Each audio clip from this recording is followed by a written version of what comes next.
Material cost markup strategies are important for contractors undertaking time and material projects. Several common approaches exist, each with its own advantages and disadvantages. Firstly, there's the flat percentage markup strategy. This involves applying a fixed percentage to the cost of materials for all projects. Its advantage lies in its simplicity and consistency. However, a disadvantage is that it may not account for differences in material costs or profit margins across different projects. Secondly, a tiered markup strategy can be used. This involves establishing different markup percentages for different categories of materials. The advantage here is that it allows for more flexibility and precision in pricing, catering to the varying costs and complexities of different materials.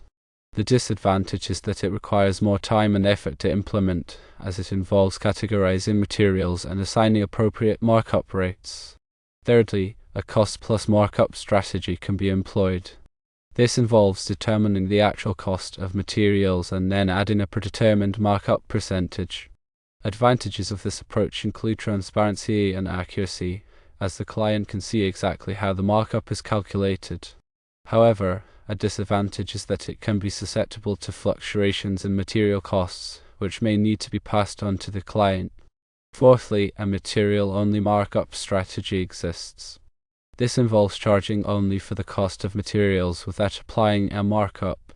The advantage of this approach is that it can help avoid conflicts over markup rates, as the client is only paying for the materials themselves. However, a disadvantage is that it may not cover the full cost of doing business, as it does not account for overhead or profit.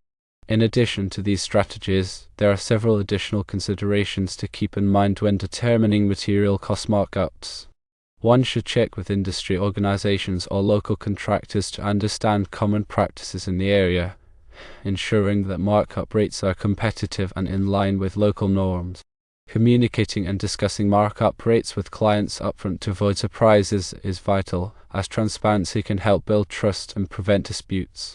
Considering the difficulty of obtaining or installing certain materials when setting markups is important.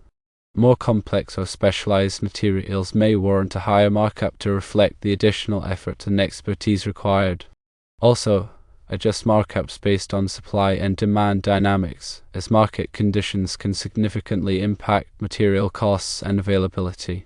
Tiering markups based on factors such as project size, material availability, or customer relationships allows for greater flexibility and customization. For example, a contractor might establish the following material markup rates using a tiered system. Tier 1 basic materials such as wire and conduit at 15%. Tier 2 specialized materials such as lighting fixtures at 25%. Tier 3 custom or hard-to-obtain materials at 35%. Consider a project requiring materials with a total cost of $1,000. Applying the tiered markups, the calculation would be Tier 1 materials $150, Tier 2 materials $250, and Tier 3 materials $350. Leading to a total material markup of $750. These are examples. Actual markup rates will vary depending on factors such as those mentioned above.